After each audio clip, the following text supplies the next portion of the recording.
students, in the last video we have discussed about de Broglie's theory, Heisenberg's uncertainty principle. So with that, whatever is dealt by Bohr model will now have some limitations. So now actually we are going to discuss about the limitations of Bohr's model. So the first one is, it is in contradiction with both the theories which we discussed about, de Broglie's theory, de Broglie's hypothesis, and Heisenberg's uncertainty principle. Because as per Bohr's model, we could find out the distance, that this is the radius. We could find the velocity formula was given. But according to both these theories, it was proved to be wrong. Because according to de Broglie's theory, the electron is moving in the form of the wave. When it is moving in the form of the wave, its position is not fixed. Its velocity also will not be fixed, because every now and then it is changing. Actually, according to this, if you try to measure position accurately, velocity goes wrong. If you try to measure velocity accurately, position goes wrong. So both simultaneously we are not able to determine accurately. So this is one of the major limitation of Bohr's theory. Second is, it is applicable. It's applicable for only one electron species, that we have discussed in the previous session also. It's only applicable for one electron species like helium, He+. It's applicable for lithium, Li3+, beryllium 3+, and so on. Beryllium, no, this will be lithium 2+. Lithium 2+, beryllium 3+. So one electron species. Only it's applicable. Third limitation, Bohr's theory could not explain. It could not explain splitting of spectral lines. Could not explain the splitting of the spectral lines in magnetic field, which was later on discovered, and this effect is called as Zeeman effect, or in electric field,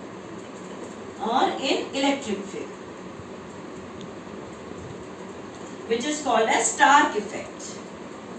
Though we don't have this in our syllabus, these effects in detail, but just we are mentioning that these are the limitations of Bohr's theory. So when one theory has a limitation, then another theory is given to modify it. So what is the modification?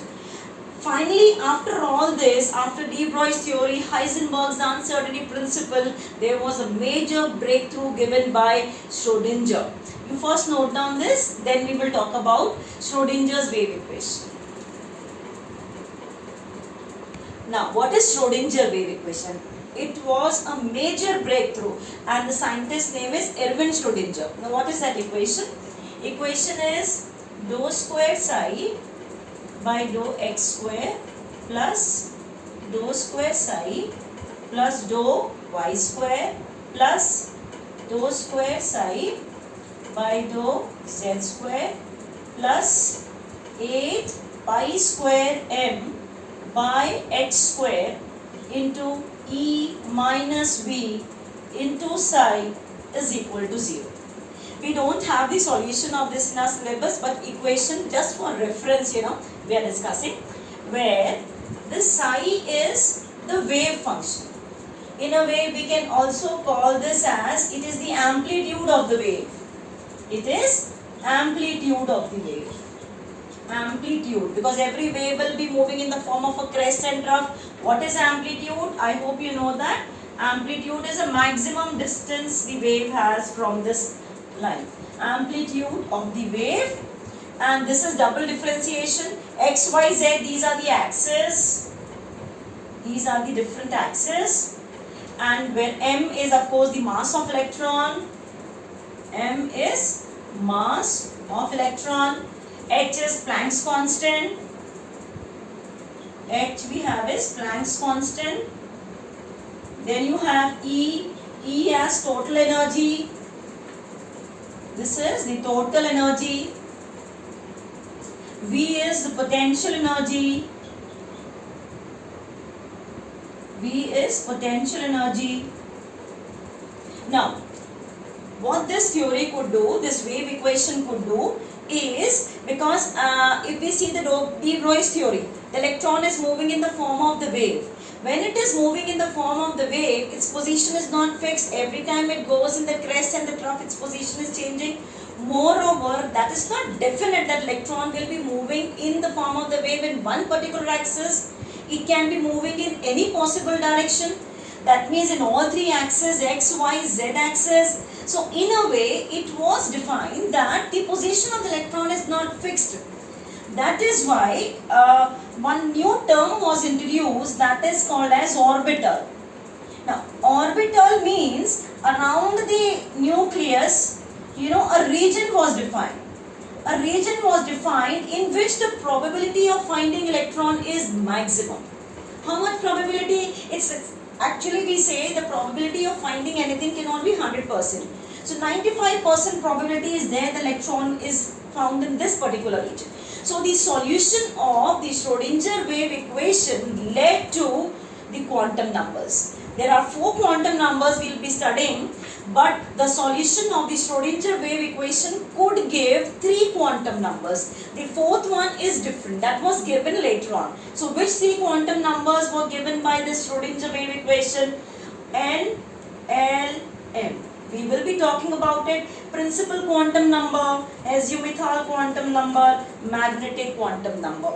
Now, one more thing here, children. This is wave function. We said it is the amplitude of the wave.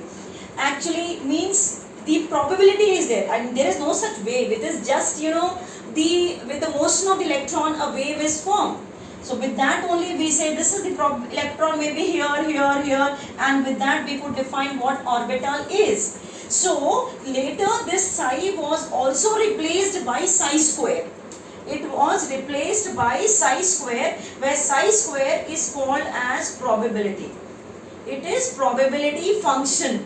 Psi square is also called as probability function, because they say the probability cannot be negative, because in every time in the axis it is going plus minus. So to just overcome that negative sign, it was made square. So psi square is called as probability function.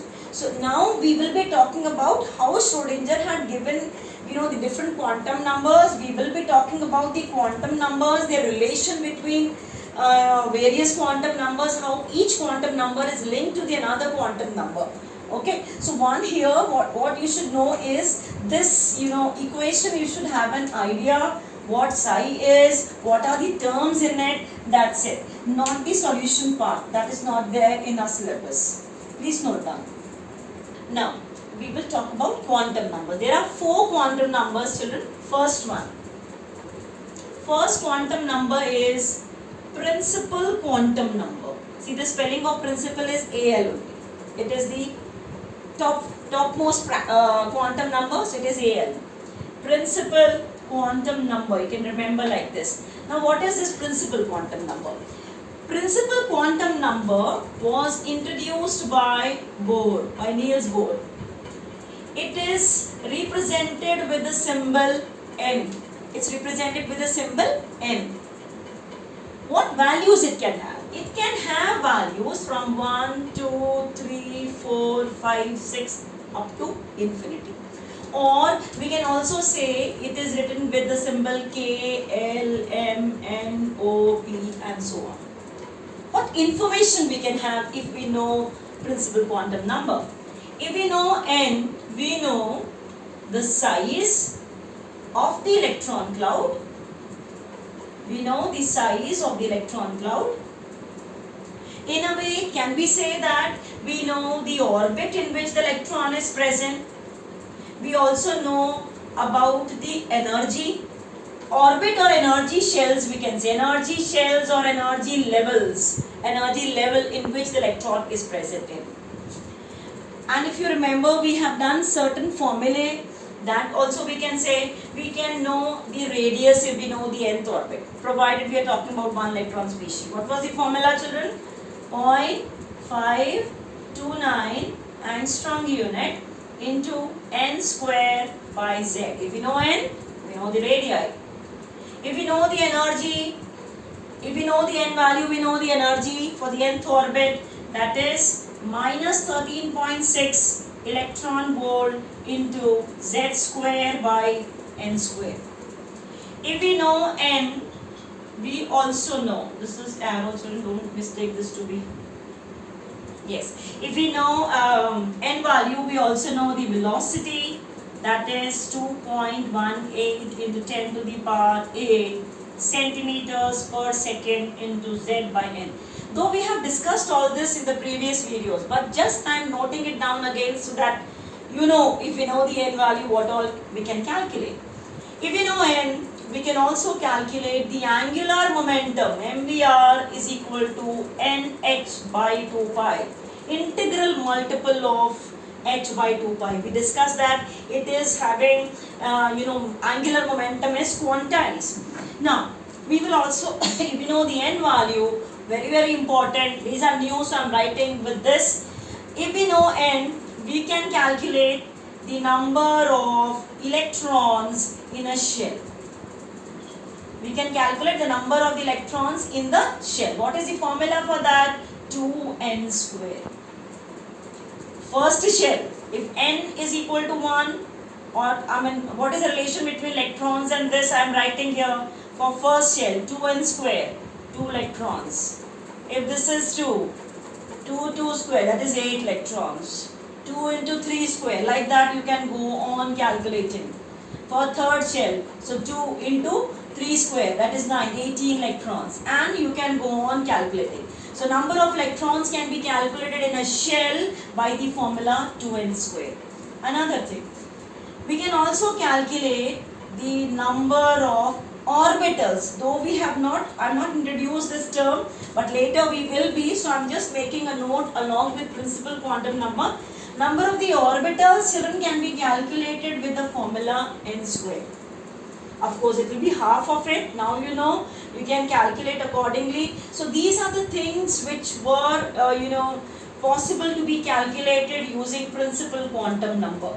Okay, so one thing you can see here, that as we move away from the nucleus, n value increases, so the energy possessed by the electron increases, radius increases, velocity decreases, angular momentum we have calculated just now according to this, and these two things can be calculated. Please note down, and then further we will continue with the next quantum number. Now, azimuthal quantum number, it has various names: angular momentum quantum number, secondary quantum number, subsidiary quantum number. This was represented by the symbol L. It was introduced by Sommerfeld. And the symbol is L. Now, if n is known, how can we find L? It can have values from 0 to n minus 1. It will always start with 0, goes up to n minus 1. That means n and L cannot have the same value. The whatever is the n value, that cannot be the L value. So it is always beginning from 0 to n minus 1. But in a way, we can say that it will have n values. For example, this I will clarify here. It will have n values. For example, children, if we know, if I write, a tabular column, if I am marking this and L. If n is 1, it will have one value. It will have n values, we said, no? N is 1, it will have one value. But what is the value? It will always begin with 0. So what is the value? 0. If n is 2, it will have two values starting from 0 and 1. That means the maximum value of this, L value and n, they cannot be same. Let me write till 4 so that it is clear. If this is 3, L will have 3 different values but starting from 0. 0, 1, 2. Okay. One more I will write. If this is 4, L will have 4 values starting from 0, 1, 2, 3. There will be 4 values. One more thing children here. If we know the L value, we can also write its symbol. What symbols we can write? You can see here, I'll write it separately because this every time we have to repeat. If L is 0, it is represented, or we can say symbol, or we can say how you are naming it. If this L is 0, it is S. If this is 1, it is P subshell. If it is 2, it is D. If it is 3, it is F. Yeah, one more thing I have to tell you here. That is, if this quantum number is known, what idea we have? We have idea of the subshells. These are the subshells. S, P, D, F are the subshells. And N value is a shell value. So in a shell, there is a subshell. So far we have studied this. In one shell, there are subshells. Further we will study in a subshell there is an orbital. And in the orbital there is an electron. But as of now you can remember this. In a shell there is a subshell. What are subshells? In first shell there is only one subshell, that is S. Now you know the symbol. So we can write here, in the first shell there is only one subshell, that is S. In the second shell there are 2 subshells, that is S and P. This I have noted down from here. If L is 1, it is P subshell. If for the third shell there are 3 subshells, S, P, D. For the fourth shell there are 4 subshells, S, P, D, F. In a way, I can say that this particular quantum number is giving us information about subshells. Clear till here? Now, this particular quantum number can also help us in finding out number of electrons in the subshell. Number of electrons in the subshell. How do we find? The formula for this is 2 into 2L plus 1. 2 into 2L plus 1. How? We can write here in that tabular column, children, I am continuing. How many electrons will it have?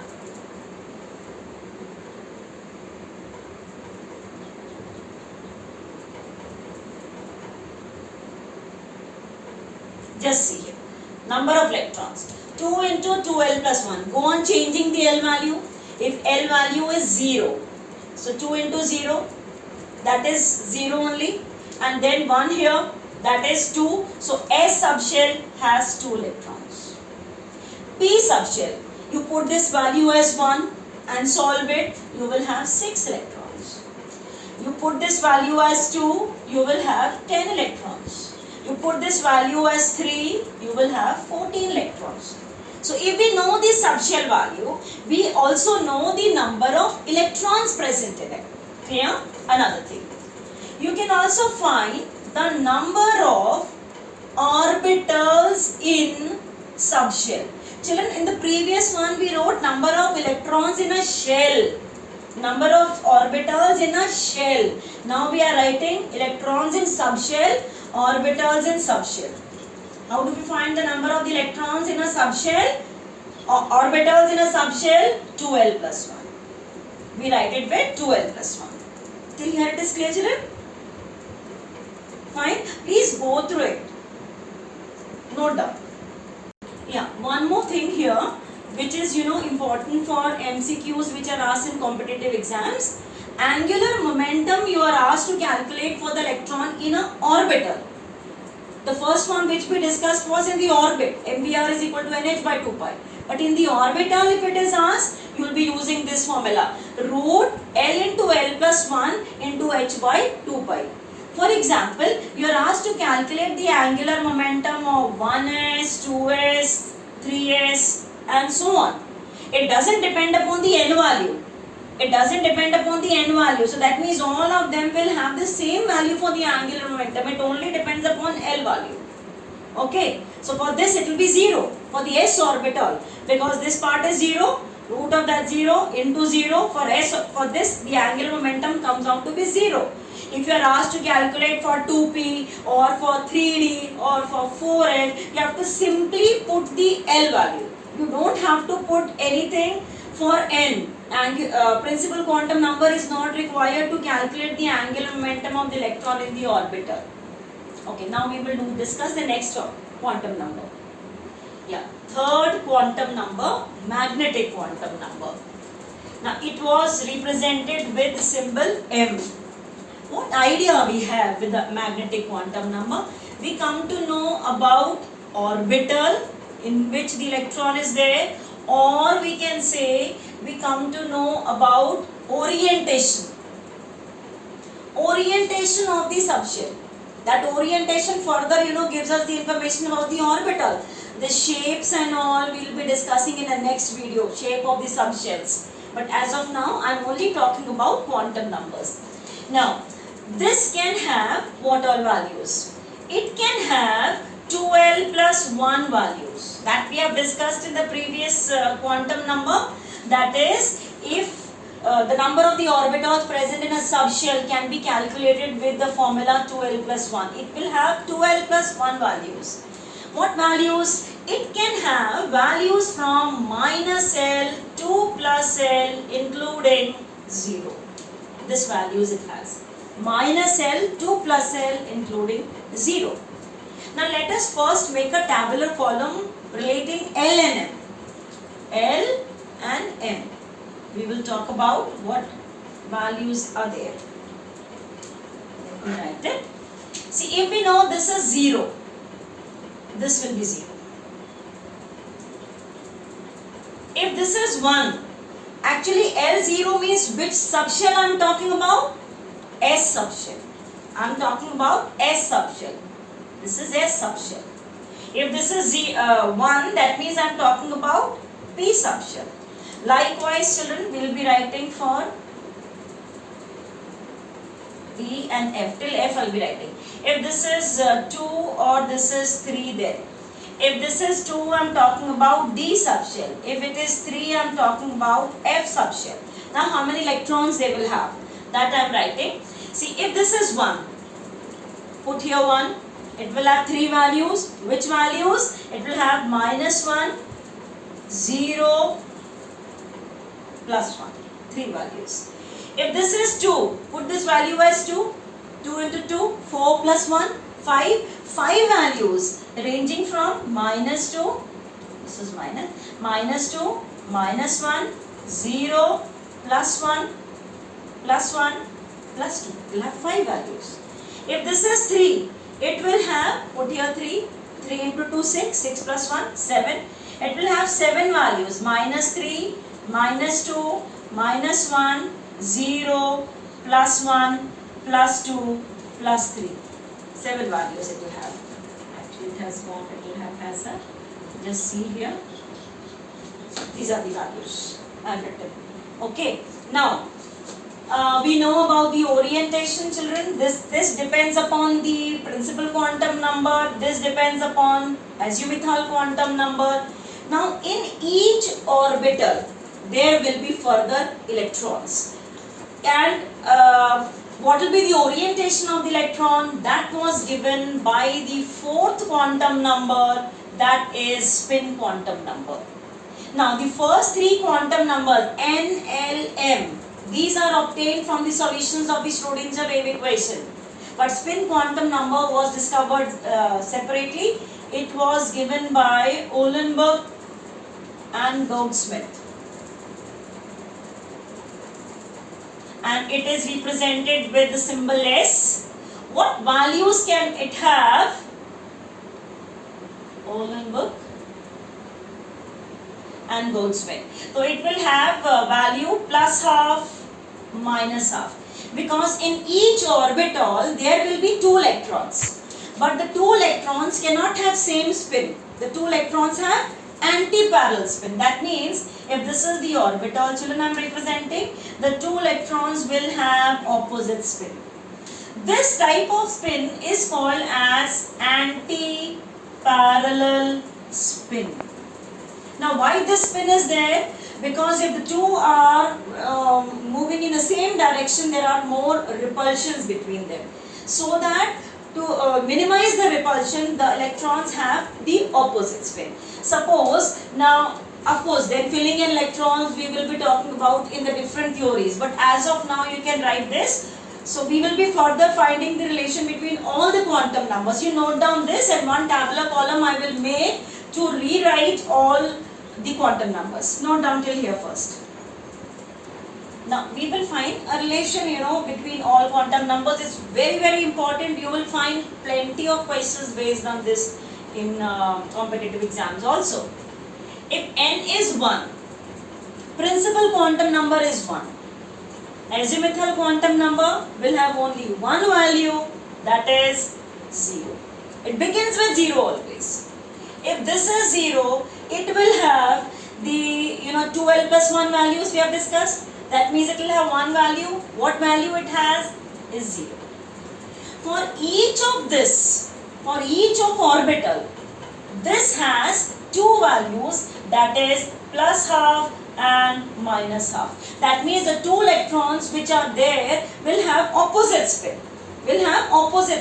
One clockwise, another anti-clockwise. So the first orbit complete. In first orbit there are two electrons. Let's write about second orbit. If second orbit means n is equal to 2, L will have two values, that is 0 and 1. If this is 0, M is 0. If this is 1, 2L plus 1, it will have three values. You can put the value 2L plus 1 mean you will write down L value as 1. So three values. What are the values? Minus 1, 0, plus 1.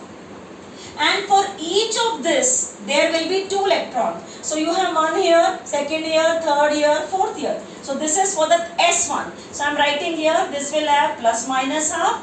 There are three orbitals. Why I have written them together? These orbitals have same energy. These are degenerate orbitals.